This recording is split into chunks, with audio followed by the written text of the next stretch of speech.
Good morning. It is Monday after a weekend. Today is day 10 in our daily Gracious Space readings. I'm Julie Bogart from Brave Writer. Today's message is short. I'm going to give you a few minutes to hop on so that we can all read together. And thank you so much for joining me over these last 9 days. We're up to 10.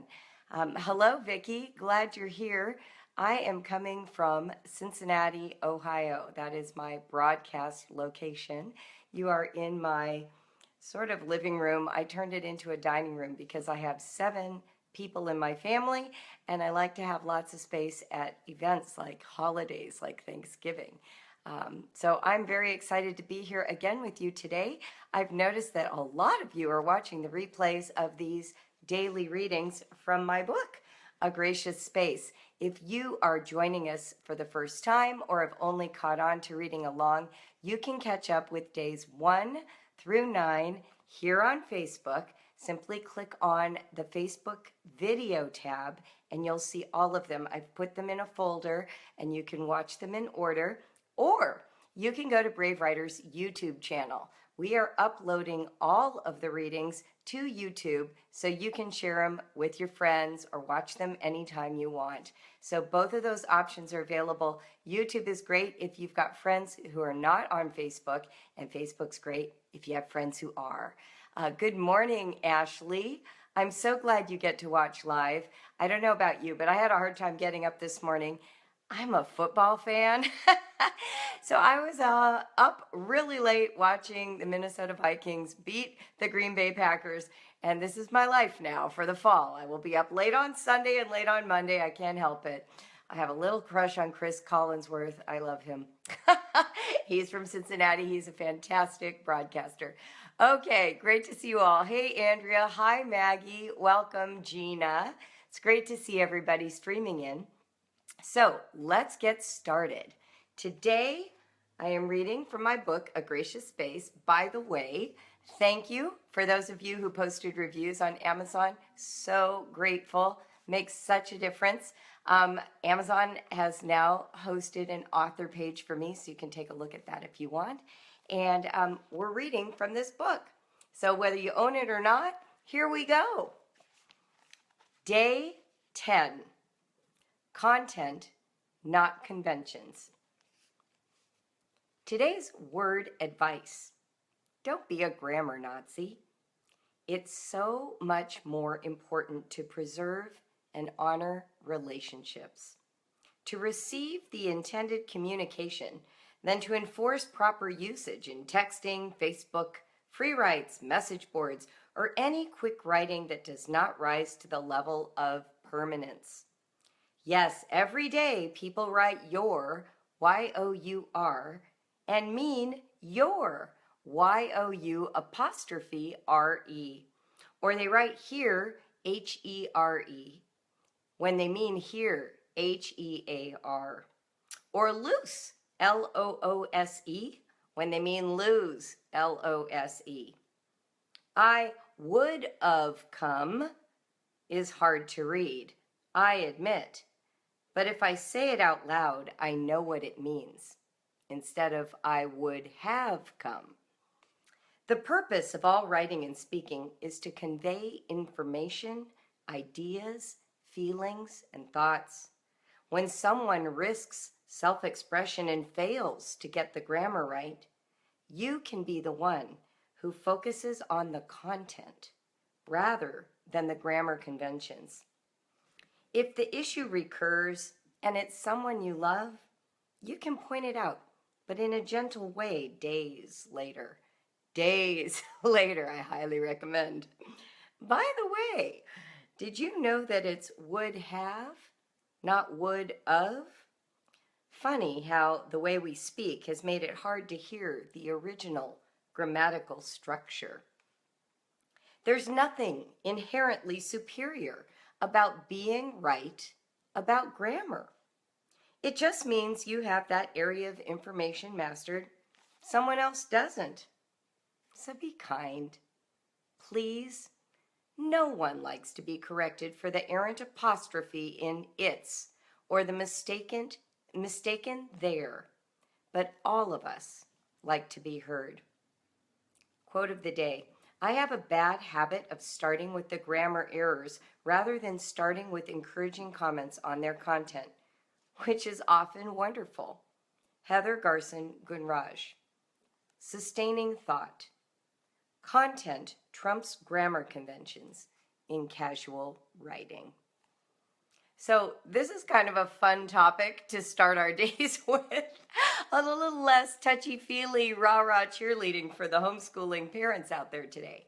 Today, I want us to just talk for a minute about the importance of kindness, of compassion, of receiving the intended communication rather than exerting your superior capacities in grammar, punctuation, spelling, your superior education.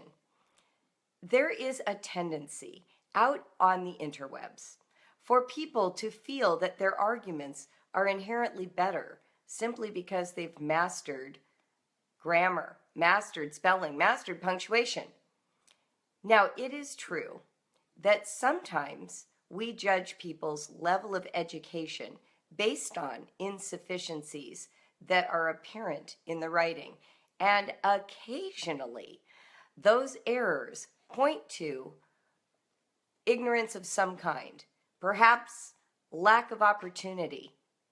Does that mean that person is still any less worthy of our compassion? In fact, if you run across someone who misuses language and is poor at self-expression in writing, and then also expresses ideas you don't agree with, perhaps the spelling, punctuation, and grammar are a clue to a lack of opportunity that creates the conditions for the perspective you don't agree with.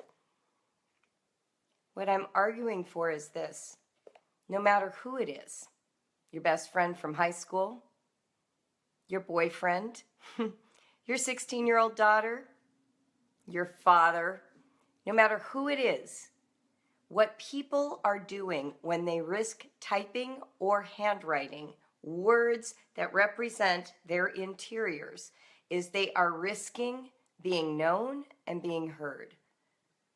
Could you, could I be someone who hears them? I'll tell you what's hard. I'll tell you honestly what's hard, especially in America right now during this political season that is so hostile. You know what's hard? Seeing the human being. It's really easy to see the misspelling. It's hard to see the human being. And when you see the human being, they don't always see you back. They don't. So you go out of your way to build a bridge, to find common ground, to even just acknowledge the radical difference of somebody else's perspective that is clearly not your own.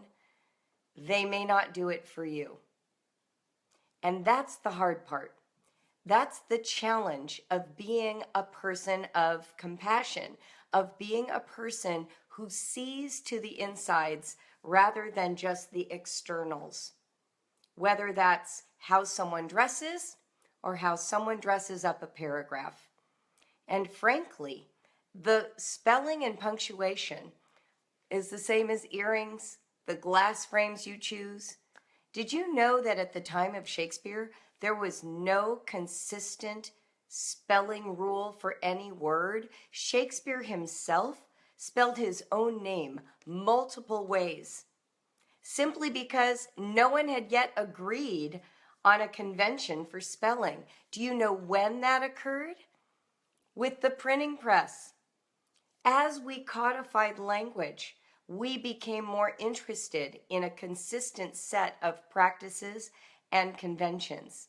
Today, with high quality editing, proofreaders, and all of the tools we have available, we can come up with a set of rules or a set of conventions that we expect everyone to abide by.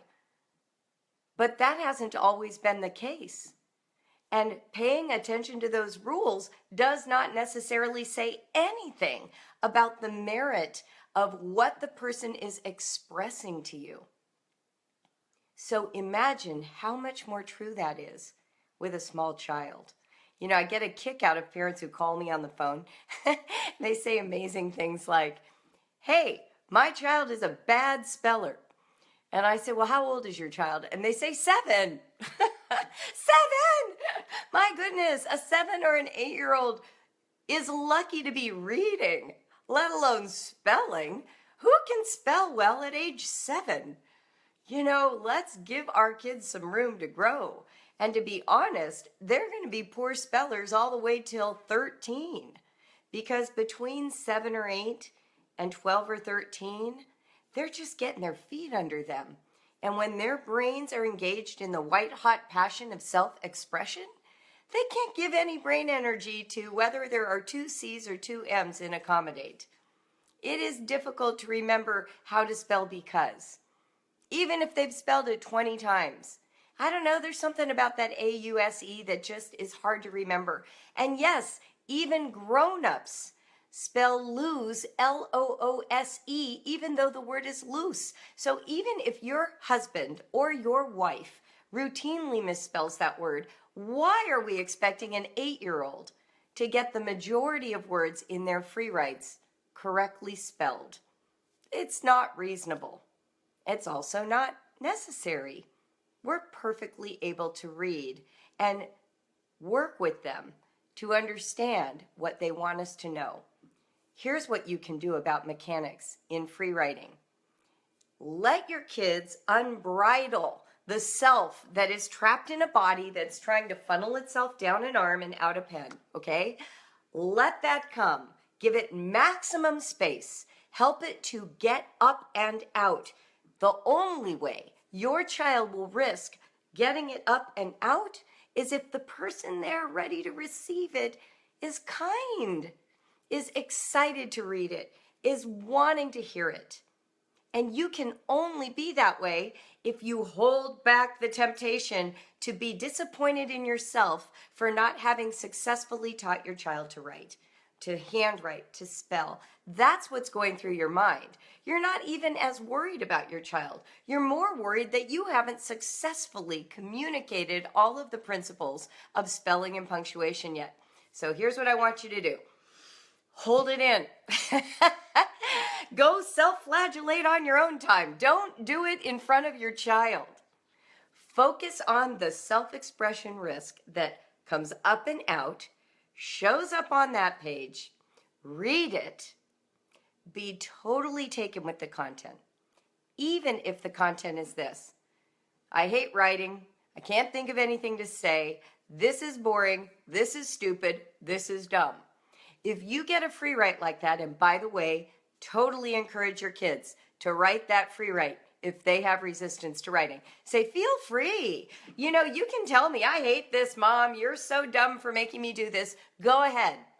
Get whatever is inside of you out, because you know what we're teaching them? How to hook up the brain with the hand.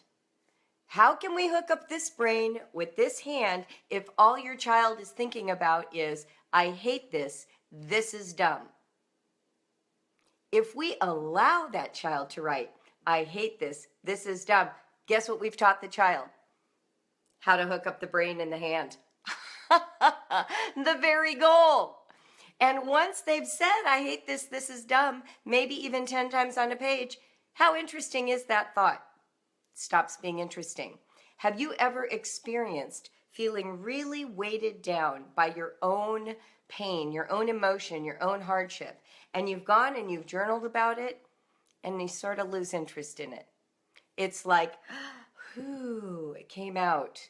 It lives somewhere. I've externalized it. I've given it reverence. I've told it, you matter. Once you write something down, you're less attached to it. You're able to separate. The thought and feeling can live on the page, and I can go forward with a measure of peace. How much more true when a loving person, someone you admire and want to please, reads that communication and gets it. Yes, I have hated writing. I remember when I was in 4th grade and I fill in the blank. Someone who gets it, someone who empathizes. So does it really matter if in that free write you get a bunch of misspellings or missing punctuation? Does it really matter? It doesn't really matter. And oh, I can hear some of you scurrying forward in your imaginations. But when does it matter? I'll tell you when it matters. It matters a week from now, 2 weeks from now, when you've gotten some emotional distance from that content that you cared so much about. You can go back to that paper maybe a month from now, and you reread it, and you can even ask your child, hey, can you reread this and see if you like all of your spelling and punctuation choices? How about that for a way to phrase it? How about saying that? How about not saying, can you correct all your errors? They're not errors. They're not errors. They are choices that your child made when she or he made the judgment that the content was more important than focusing on the spelling and punctuation during this provisional writing. They're choices. Quit treating them like they're mistakes. Because obviously, if they were immediately able to spell it without thinking about it, they would have. They don't yet have automaticity.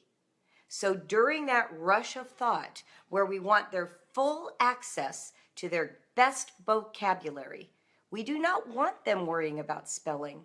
You know why? Because they will dumb down the content to match their mechanics. And we don't want that. We want their best and brightest vocabulary, which always outpaces their handwriting and spelling skills. So when they go back a day later, a week later, and they're reading their own writing, you should do nothing to that original writing. Let them discover their own spelling and punctuation and let them evaluate it. When they go back, you say, make sure you like all of your spelling and punctuation choices. And here's what you can do to help them. If you know that your child already knows how to capitalize all the starts of sentences, but when they free write, they typically don't, you can say before they go back, make sure you like all your choices. I have this little note card for you. Here are some of the things I know you're good at. Capitalizing the start of sentences. I know you're good at putting in periods. And I also know that you know how to spell because, and sometimes it's hard to remember when you're writing. So I've just put these on this sheet, and you can use this to remind yourself as you're going through. So now they've got a little note card with 3 things to look for that you know they already know. Don't put anything on there they don't know. Don't put the semicolon on there if they don't know how to use a semicolon. But let's say they do know the difference between its and its. Well, you can put that on there and ask them to just quickly look through and make sure they like each one, testing it out. But what we don't want to do is punish people, shame people, make them feel bad. How does feeling bad ever make you improve at anything? How? How does it help anyone grow in writing if we say to them, I can't believe you still don't capitalize the start of a sentence? How does that make anyone motivate themselves to become a more effective punctuator? It doesn't. So, here's what I want to leave you with. Your need to be a grammar police person can be set aside in service of love for other people. And can you just turn your own policing on yourself? I mean, personally, be gentle with yourself. I think that's wonderful. I write to people all the time. Do you know the pressure it is to write perfectly when you run a writing company? So someone writes me an email, and now I have to write back. Do you know the pressure it is to never make a grammar mistake, to never miswrite a word like here? For some strange reason, when I type in the word here, it comes out H-E-A-R, no matter what I mean. And so literally, I have to go back and double check to make sure I'm using the right here, because it's just one of those words that is hardwired in my brain as H-E-A-R and not H-E-R-E. And here's the funny thing. Of course I make typos. Of course I leave out words. Of course I occasionally misspell something because I'm a flippin' human being. I am not a machine. And so here I am representing a writing company. Some of you might even remember when we first released this book, it was filled with layout and typesetting errors. There was a big mistake, and we didn't catch it because we had two different typesetters working on the project and the wrong file got uploaded. How humiliating. But also, so what? So what? Did that change a single essay and its meaning? Not a single one. The help and heart that came from the version that was mislaid out is no different than this one. Now, do we want our finished products to be perfect? Yes. Guess how many eyes it takes to make something perfect for a final version in the publishing world? Gazillions. Literally, Melissa Wiley, one of our good friends here in Brave Writer, author of many children's books, I think 10 or 12 of them, in her most popular book, The Prairie Thief, in the galleys, the last sentence of the last page didn't have a period. She corrected it in the galleys, came back still without a period, corrected it again, and they published it still without a period. I mean, this is what happens even in publishing. So how much more gentle should we be with our best friend from high school who constantly uses homonyms instead of the correct choice, right? So let's put energy into caring about human beings first and treating the mechanics as a trivial benefit. If someone gets them right, awesome. If we can help our children or our husbands or our aunts and uncles to communicate with us occasionally with a gentle correction, 2 thumbs up. But it all needs to come from the big loving heart that you have. I like to remind people that the mechanics do not make the writer. And one of the ways I make that point is this. Stephen Hawking, smartest man on the planet, cannot write. All he can do is write. He can't type. He can't handwrite. Someone else has jurisdiction over how his grammar and punctuation shows up on the page. He doesn't even get to make those choices. I mean, I suppose he could go back and comment when he reads, but he is only communicating his thought life. And thank God he can. Thank God he can externalize it. We benefit from his brilliance. And he is the author of many best-selling books. So can we scale down how important the mechanics are and start playing up how important the content is? It's why Brave Writer's Facebook page never talks about grammar. Because to be perfectly honest, it's just not the most interesting part of writing. Now, I have 2 children who would disagree with me about grammar being interesting because they've both been linguistics majors. And you know what? Grammar is fascinating when you get to high-level grammar, when it's not just about copy editing. Because now grammar serves a purpose. It's all about power in writing. How do we subvert expectations? How do we manipulate grammar? How do we value something grammatically incorrect because it makes a point in a way that the correct form washes right over our brains? How do we give voice to people who are not allowed into that educated white English that we all think is the true English? How do we give voice to people who come from other communities and other Englishes and value the contribution they might make to us?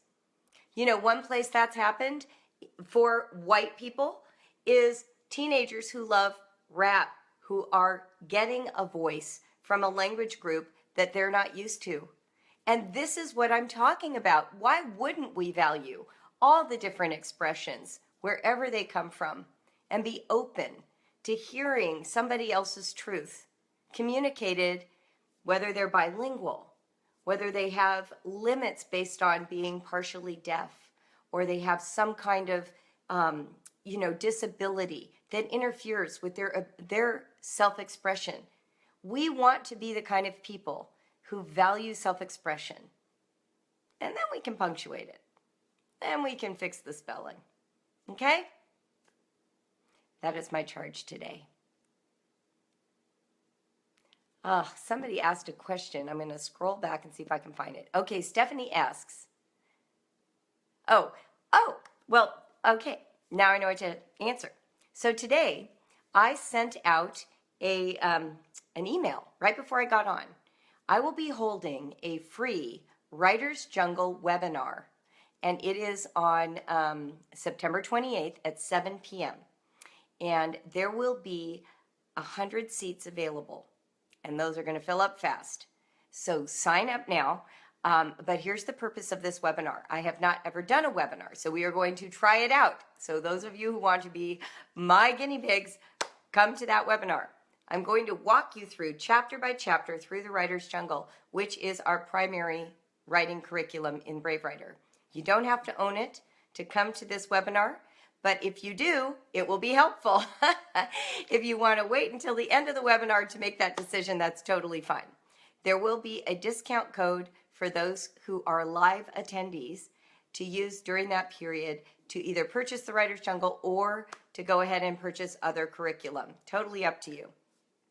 For those of you who can't make it live, we will have a 24-hour replay, but that's it, 24 hours, and the discounts won't apply. So what we want is a good, solid live audience so that I can get an experience to see if this is something valuable to keep doing, okay? So be my guinea pigs, join me for that day, and I look forward to helping you with more things just like this, where we talk about content, mechanics, how to create a language-rich environment. What about revision? How do you focus on the content and grow it rather than just correcting the only things you know how to correct, which is spelling and punctuation? How do we make writing live and grow and expand without damaging our children, without causing tears and pain? That's what this webinar is going to be about. So I hope you'll join. It'll be great. And if for some reason you if you are not yet on my emailing list, you need to be. Here's how to go there.